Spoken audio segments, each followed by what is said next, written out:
broken wings sticking out, and feathers strewn about.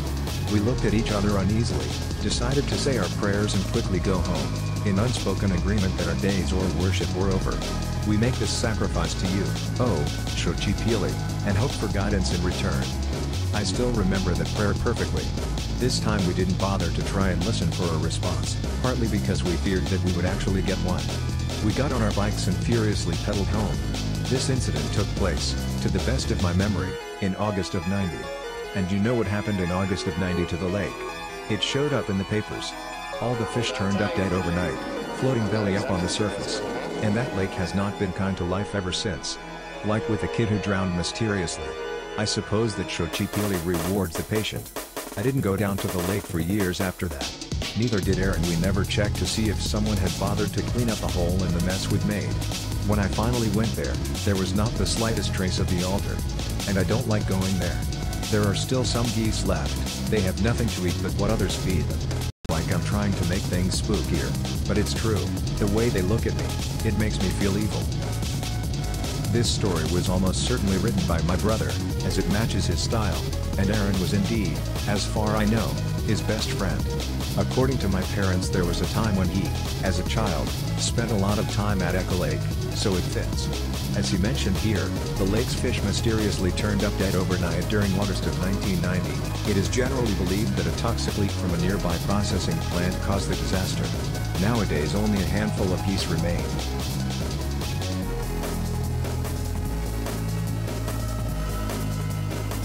This is the first time I get to tell a story for this, so let's hope I don't fuck it up. All of this went on before I hung out with you guys.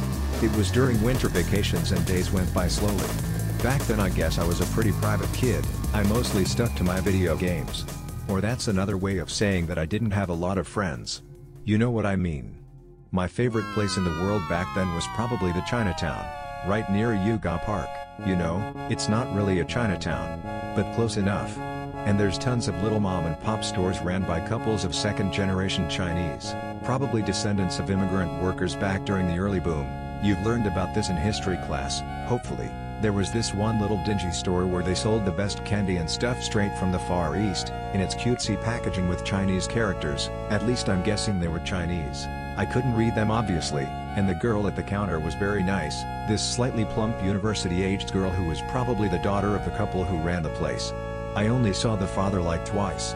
The mother sometimes came out to sweep the floors and shoo away the cats. You know how Yuga Park is infested with cats and it spills over to its surroundings. Now, you've definitely heard the rumors and jokes about Chinatown. You're only supposed to eat in the well-known places because everywhere else they will give you a back alley rat on a platter and tell you it's spicy chicken. I've never really bought into that too much. I mostly think it's people being mean for no reason. However, this little shop was full of them. Rats. Sometimes you would see one scurry over from one hole in the wall to another. The girl at the counter would look really embarrassed and the mom would get angry as hell and start sweeping everywhere. You know what was really creepy? Once, she was really frustrated. I think she hit one of the far back walls with the other end of the broomstick. She was looking for rats I guess, and I'm pretty sure she got more than she bargained for. We all heard this horrifying rattle and scurrying behind the wall, like there were a million of the little animals moving around behind that paper-thin wall. She never did that again. It was kind of sickening. I guess they were thankful I kept coming back. I was just a kid, after all, because most people steered clear of that place for reasons that are now pretty obvious. The shop had a second floor, a staircase tucked away behind a wall that cut off at the back lead up to it. I think the whole family lived there. You could tell they were going through tough times because sometimes I would start to hear screaming in Chinese coming from upstairs, so the girl would give me this sad stare and turn the volume of the radio up, so I would hear the loud FM crackle and some old tune instead of the yelling. As a child I was very forgiving, I think. So anyway, I kept coming back to that shop for a decent time, like maybe 3 months, long after school started again, and one day I come in and I find the father at the counter. I asked him what had happened to his daughter and he said she was taking care of her brother. I didn't know there was a brother, I mostly thought she was an only child. The father informed me that he had many sons. He had a very loose grasp on our language, so I'm guessing he didn't exactly mean that. A lot of what he said didn't make sense. For example, he said that he also sold milk if I ever wanted some, which they didn't, and then he started rambling, half in Chinese, half in chewed up local vernacular, that the women in his family always pampered the men. I think I'm getting a bit too long-winded. I'll get to the point. What happened was that I once mentioned this store to a boy from school I liked, let's call him Giovanni, because he had a fancy foreign name. You don't know him. He transferred to another school a couple years later. He was very mischievous, and taller than me. He said, I know that place, and then he asked if I wanted to see what they really did there. So we went to the store one day later than usual, when it was already getting dark, but then again it gets dark early in the winter. Giovanni was wearing the funniest scarf, I remember, but that's not the point. He said, a kid who lives here told me that they cook rats in the back. I rolled my eyes at him and told him that that's what they all said about everywhere here and that wasn't cool or interesting.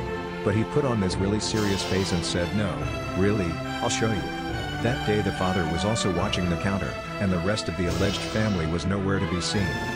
We went around the store into the back. The store had a little back room.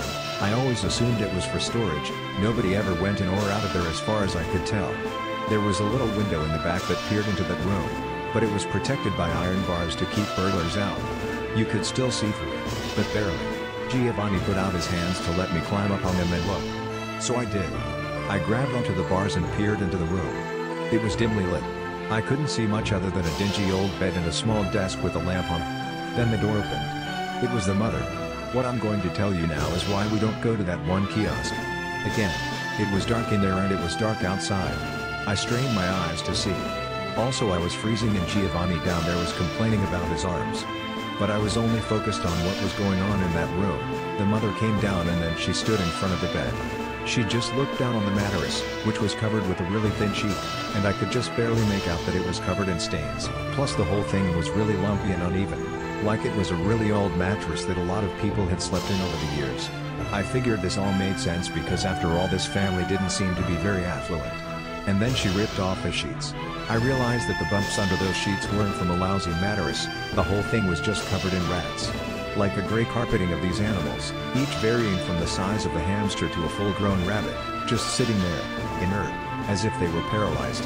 At this very same moment, peripherally, I noticed that whoever was working the clerk at that moment, I'm guessing the father, turned the radio up loudly again. The animals didn't move at all. The mother just stared at them. I don't really know what kind of look she was giving them, if it was tenderness or fear or hate or something. Then she spun around and yelled out a name I knew. The daughter came into the room. She hung her head low, as if she were about to be reprehended for something. They talked really quickly, like, chattering, in Chinese. First the mother, these long sentences, and sometimes the daughter would try to interrupt but she would overpower her with her own voice and continue. The daughter didn't attempt to make eye contact. The mother raised her arm and first pointed at her, as if gesticulating wildly about who knows what, and then the daughter tried to speak up again and she slapped her. When that slap reverberated throughout the tiny, cramped, rat-infested room, that coat of vermin lying on the bed suddenly sprang to life, quivering and shaking like an animal waking up abruptly, and making those high-pitched hissing squeals that rats make when they're excited, like you're going to give them food or something. We've all had to deal with rats at some point. I can play this whole scene back in my head like it happened yesterday. By the way, Giovanni was still complaining but I tuned him out. The radio was still on pretty loud. It's lucky that at that time of day Chinatown is practically abandoned because otherwise we would have looked pretty silly to passerbys, peering into the back room of some family's private business, and some old lady with nothing better to do would have probably stopped by to admonish us. That unified hiss of the rats kept rattling the back room. The mother and the daughter stood there, silent as graves. Then the mother, without saying a word or making any sort of gesture, walked out, shut the door behind her, and left the girl alone with the animals in the room. Giovanni asked me what was going on and I told him to shut up. We were lucky they hadn't heard us. I looked into the room with full concentration. I was enraptured by the inexplicable scene developing before me. What now? Was she going to take out some big pot from under the bed and start cooking? Was that really all it came down to? In the room, there was this silence that touched me, went beyond the fear and fascination of that moment, and suddenly I remembered that this girl was my friend and I liked her, and whatever she was doing in that room she was clearly doing it against her will, and that made me sad. It also made me feel wrong, because I was poking my nose into her private life, and additionally my leg was getting sore and I was losing my footing. The girl just stood there, staring at the animals, and it was almost like they stared back because they quieted down suddenly. I've mentioned that this room was dimly lit. There was only one old lamp in the corner turned on, That's why I couldn't even really see what was going on the bed. Anyway, like 20 seconds of ambivalent silence passed. Then, I remember this in slow motion. First, the girl, she unbuttoned her blouse, really quickly, practically tore it off. She had a bra underneath. I think it was the first time I'd seen one, and she had a lot of marks and purple bruises and scars on her shoulders, and over her collarbones and some on her belly, but most importantly on her breasts. They were all scratched, petite as they were, and then she spun around and switched off the lamp. At this point I lost my footing, partially because I was sore, partially because I was scared, partially because I didn't want to continue looking at whatever was going on there, and fell on my butt. Giovanni made fun of me in silence, but then immediately he asked me what I saw. I said, I don't know. I really don't know.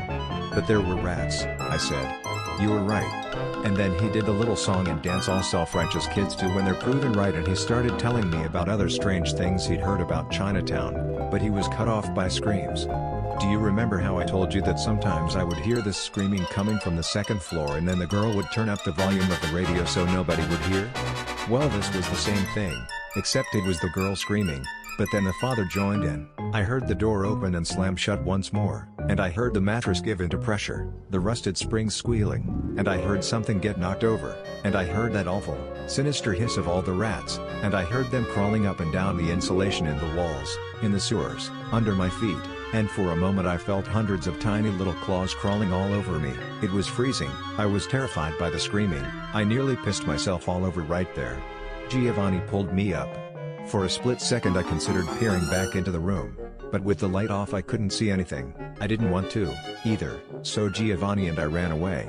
On the way back I passed by the front of the store. There was nobody at the counter. I never came back to that place again.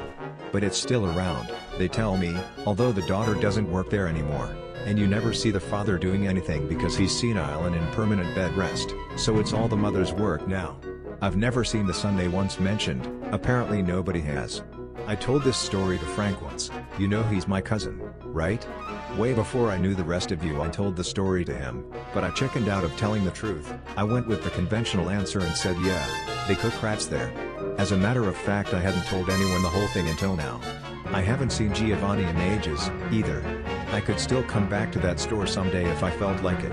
As far as I know they didn't see me that night, but honestly I don't want to. There's a bit of an epilogue to this story, though, one you can go check out yourself if you want to. You know that little kiosk in the corner of 6th and 7th Street where Dakota used to buy her cigarettes? They sold all kinds of stuff without regards for regulations, cigarettes, porn, kids' sticker albums, all on the stands. You know how most days there's this plump lady, lots of creases and dark spots on her face, of Asian descent? She's well known. Well, I stopped by there one time. I saw her from afar, she didn't recognize me. But that's her. That's the daughter. I guess she's working there now. Maybe she's keeping the business alive, opening a new locale. I don't know. I'm not sure who narrated this story, as I'm not familiar with Frank's relatives. I had never heard of such a store in Chinatown, but then again there are hundreds of such stores in Chinatown. A kiosk does exist in the location specified. I haven't stopped to look at who runs it, nor have I heard any strange stories about it, but then again I don't go looking for those, either.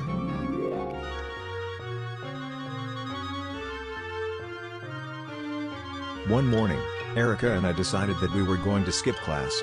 For the most part we didn't do things like that. Erica was pretty serious about her marks, which was a change from her usual apathetic response to everything. We spent most of the morning at my house. My parents were away on their second honeymoon at the time, so I guess this was in '97, watching really